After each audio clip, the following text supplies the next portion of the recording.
Hello mga kautang, nagbabalik na naman ang inyong number 1 palautang. So for today's video ay pag-uusapan natin or i-update ko kayo sa loan term at interest rate ng loan application na to. Dahil mga kautang, balita ko at nabasa ko talaga sa mga nagbibigay ng recent review about this loan application na merong nagsasabing 10 days raw babayaran ang loan application na to. At meron din namang nagsasabi na up to 15 days raw babayaran ang loan application na to. Kaya ngayon, please don't skip this video dahil i-legit check natin yan at i-share ko sa inyo ang buong detalye ng loan application na to kung legit nyo nga ba ring utangan ngayong 2025. At alam ko mga kautang, hindi na to bago sa inyo dahil yung pag-uusapan natin is makikita po sa Google Play Store. So alam nyo naman, pag nakikita sa Google Play Store, ibig sabihin, kailangan natin i-install, kailangan natin siyang i-download. Pero kung ayaw nyo naman mga kautang na mag-install at mag-download, kasi alam nyo naman na kapag nag-install at nag-download tayo is nakukuha or na-access nila yung data privacy ng phone natin. So kailangan nilang i-access yung contact list natin. May karamihan pa mga kautang na nangunguha po ng photo sa phone natin. May mga alternatives loan app tayo na makikita sa description box or sa pen comment section ng video na to. At alam nyo mga kautang na meron ding nag-o-offer ng 0% interest sa unang hiram. Kaya nga lang ay 10 days din babayaran. So i-compare natin ngayon itong pag-uusapan natin dahil mga kautang, pag-uusapan natin si XL Cash Lending Quick Cash Loan mga kautang na under po ng XL Cash Lending Corporation. At nag-search po ako dito, ito po ay naka-SEC registered. Pero mga kautang uulit-ulitin ko sa video na to na huwag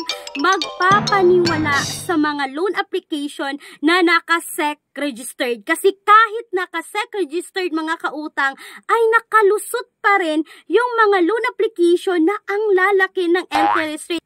So alam nyo naman mga kautang na ang dami nang nagsilabasan ngayon ng mga loan application na na-raid dahil sa sobrang taas ng mga interest rate at may panghaharas pa kahit na po yung mga dati pang mga loan application na nagpapautang. Kaya hindi lahat ng mga naka-SEC registered ay maaasahan. So ngayon mga kautang kaya nga nasabi ko kanina na itong si XL Cash ay paiba-iba ng loan term. Kasi mga kautang, may nabasa ako dito na sabi ng isang commenter, paasa, pinaghihintay, di naman pala approve.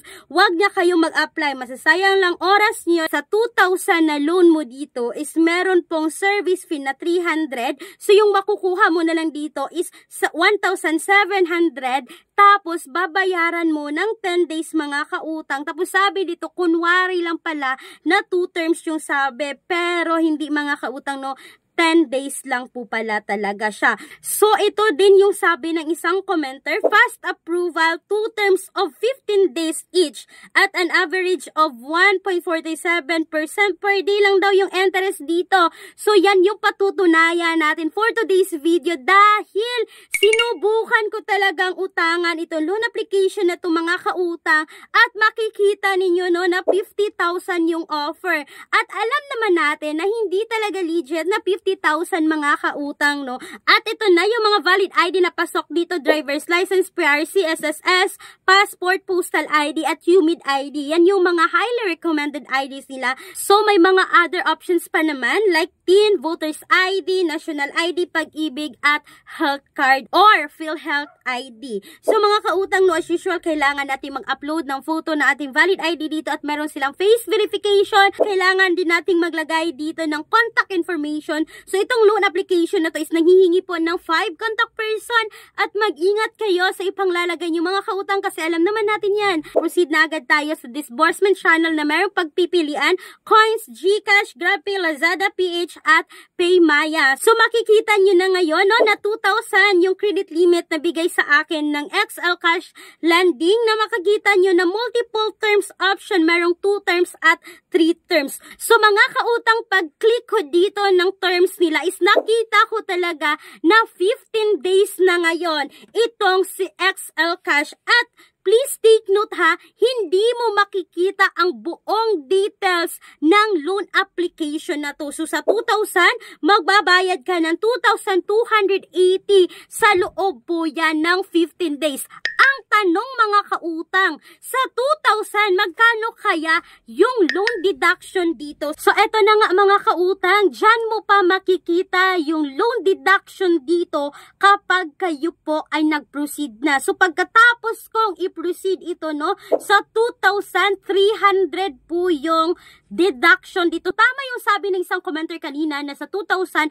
may 300 na loan deduction. So please take note mga kautang no, na mag-ingat dahil dyan mo pa makikita yung deduction dito kapag na-proceed mo na yung pag-utang dito. At mga kautang, pagkatapos ko dito nag-apply kay XL Cash is hindi po ako na-approve dito mga kautang no. Ewan ko ba, pero postal ID yung ginamit ko sa pag-apply dito. So mabuti na rin mga kautang na hindi ako na-approve dito dahil mahihirapan na naman ako sa paghahanap ng pangbayad sa tubo dito. So mga kautang, sana po ay nakatulong itong quick review na ito mga kautang, at huwag niyong kalimutan kung kayo ay employed or self-employed at naghahanap kayo ng pangmalakihan like bank personal loan. Yes mga kautang, legit po ito na bank personal loan na nag-o-offer ng minimum of 20,000, maximum of 2 million pesos. Meron kayo lahat ng mga requirements na kakailangan. And please take note that all applications submitted is subject for bank approval.